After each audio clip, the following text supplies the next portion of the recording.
Bon matin et bienvenue à votre café matinal dans notre journée où à chaque semaine, nous prenons une journée pour le jeûne et pour la prière. On passe la journée en prière, particulièrement pour la transformation. C'est notre thème du mois. Nous voulons ne pas être conformes au siècle présent dans lequel nous vivons, d'angoisse, d'anxiété, de panique, de colère, d'incertitude, mais être plutôt transformés par le renouvellement de nos pensées. C'est Romains chapitre 12 et le verset 2, c'est notre verset thème. Et nous sommes en prière toute la journée avec vous maintenant, aujourd'hui. Et pour moi, chaque semaine, comme c'est précieux d'avoir un temps de prière avec le staff, le personnel de l'Église, avoir un Zoom avec des pasteurs de partout à travers la francophonie, avoir notre réunion de prière le soir avec louange et prédication de prière demi-semaine et de prier avec vous pour votre transformation. Il y a des choses qui sont tellement bénissantes.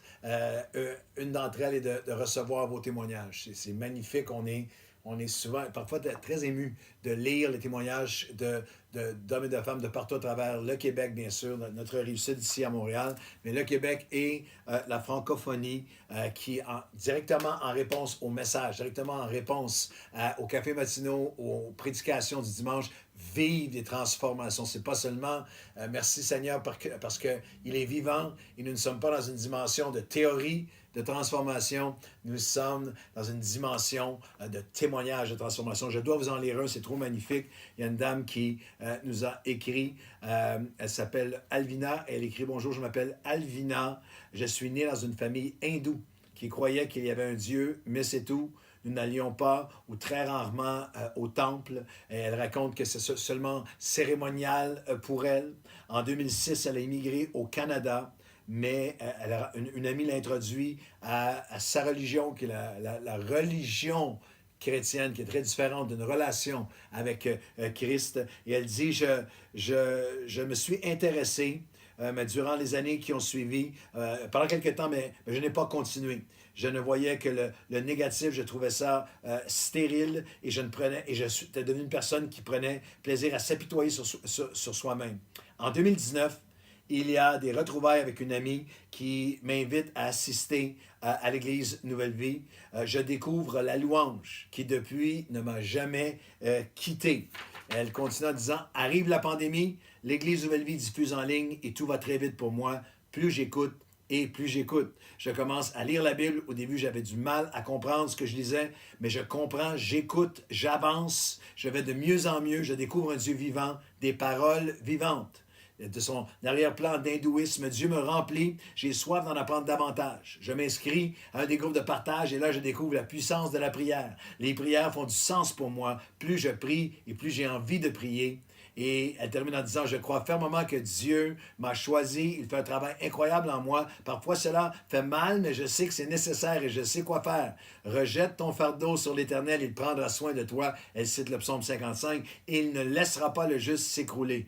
Pourquoi croire que Dieu existe? Eh bien, il me visite en ce moment et j'accepte qu'il dérange ma vie. Il me montre la voie pour régler les conflits dans toutes mes relations. Je le laisse faire son travail en moi. Voilà mon témoignage que Dieu existe vraiment. Gloire à notre Seigneur Jésus. Je veux la saluer. Je veux vous remercier d'avoir pris le temps de nous écrire. Et il y a une transformation pour nous aujourd'hui. Nous ne serons pas conformes au siècle présent, mais plutôt transformés. Et nous avons commencé à approfondir cette notion de renouveler nos pensées. Je vais seulement être transformé par le renouvellement de mes pensées. Et pourquoi c'est si important de reprendre le contrôle, de renouveler, d'apprendre comment gagner la bataille, le champ de bataille de nos pensées. Quelques raisons ensemble, bibliquement, on en vivait ensemble parce que mes pensées contrôlent ma vie. Protège ton cœur, protège tes pensées, par-dessus toute chose, parce que de tes pensées toutes les sources de la vie vont couler. La direction de ta vie, les pensées deviennent des émotions, les émotions deviennent des réactions, des actions, des décisions et deviennent ultimement nos destinées. La deuxième raison pour laquelle c'est si important d'entrer dans ce cheminement, dans ce combat, dans cette poursuite de renouveler nos pensées, c'est parce que la conscience et les pensées sont le véritable champ de bataille face au péché. C'est là que je gagne ou que je perds mes batailles. Si vous pouvez avoir ce lien très simple dans votre compréhension, chaque péché commence avec nos pensées. Alors, le mot péché dans la Bible veut simplement dire manquer la cible de Dieu, manquer l'objectif de Dieu. C'est là que je gagne ou que je perds mes batailles. C'est là que toute tentation trouve son origine. Nous croyons souvent à tort. Nous percevons souvent, on a souvent considéré que la tentation est quelque chose d'extérieur, des choses extérieures qui m'amènent des tentations. Mais en fait, c'est intérieur. C'est pourquoi, c'est pour ça que ce qui est une tentation pour vous, la même chose extérieure que peut être une tentation pour vous ne l'est pas pour moi, dépendant de mon arrière-plan, de mes pensées, de mon intériorité. Et l'inverse, les tentations ne sont pas les sources extérieures. C'est pour ça que vous avez des écrits monastiques où il y avait des hommes et des femmes qui étaient isolés dans un monastère avec vœu de silence, loin de toute tentation extérieure qui était tourmentée et rongée à l'intérieur par leurs pensées. La tentation n'est pas extérieure, elle vient de l'intérieur. Elle commence avec nos pensées. C'est pourquoi ce qui est tentation a besoin d'être compris. Ça commence avec les pensées, le combat des pensées. Écoutez le plus grand apôtre de tous les temps. L'apôtre Paul a écrit le 2/3 du Nouveau Testament. C'est peut-être l'homme qui a eu la plus grande révélation à la fois de la grâce de Jésus-Christ, de la grâce de Dieu, la capacité transformatrice de Christ. Il savait à quel point un être humain peut être transformé. Si quelqu'un est à Christ, les choses anciennes peuvent être passées, toutes choses peuvent devenir nouvelles. Il était aussi celui qui avait peut-être la plus grande révélation et expérience de la prière, aussi de l'autorité du nom de Jésus, de la plénitude du Saint-Esprit.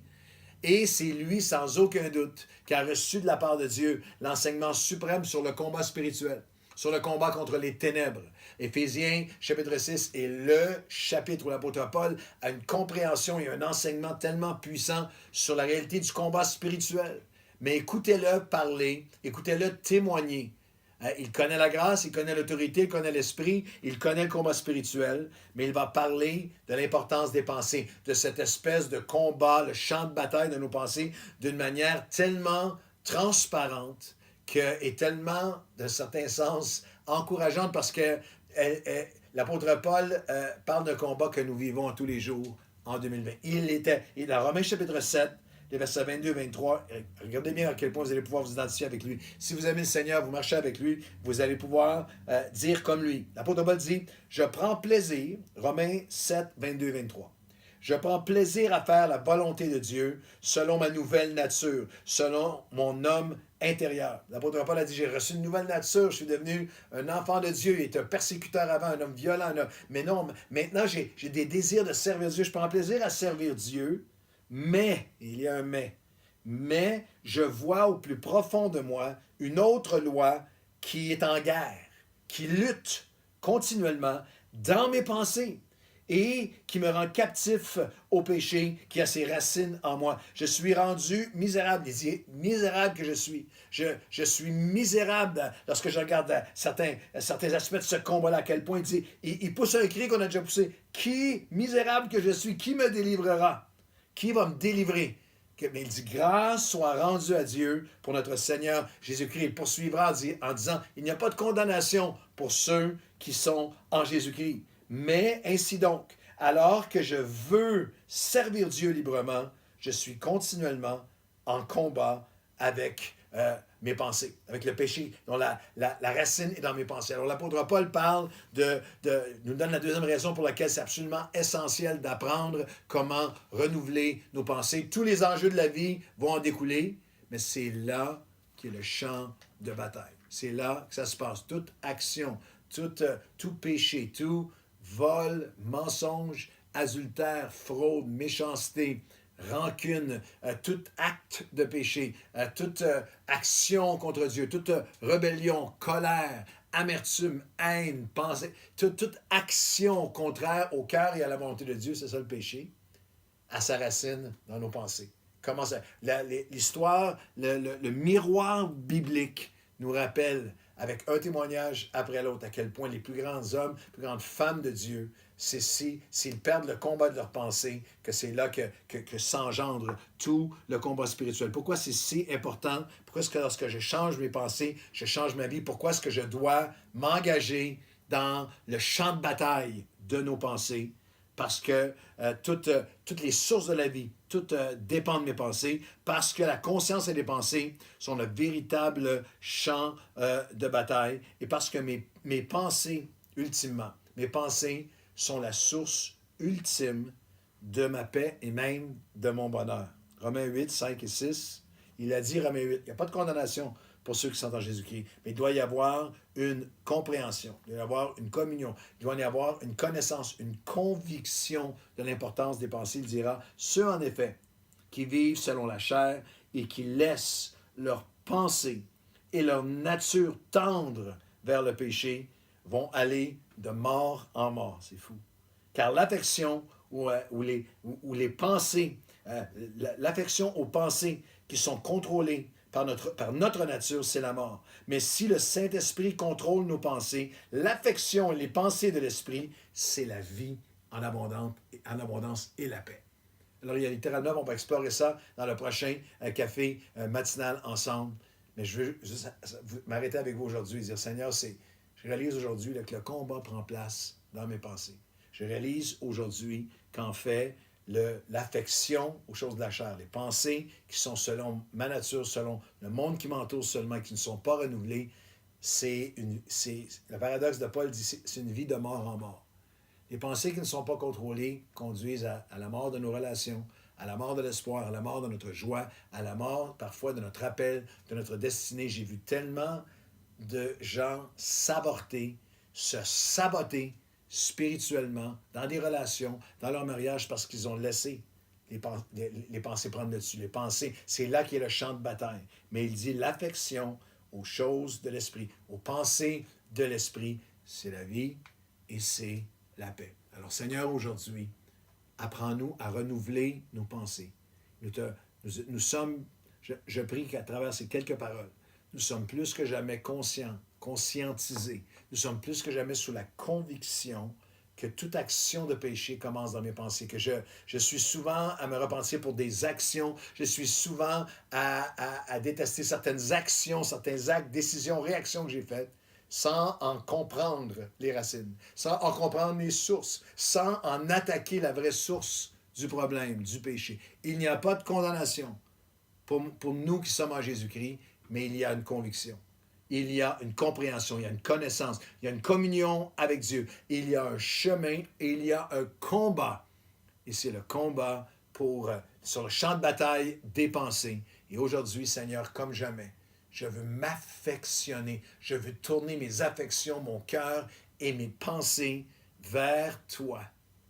Parce que l'affection aux choses de la chair me conduit de mort en mort. Mais l'affection, les pensées qui se tournent vers les choses de l'Esprit, par ton Saint-Esprit, par ta grâce, c'est la vie et c'est la paix. Au nom de Jésus, Amen et Amen. Bonne journée.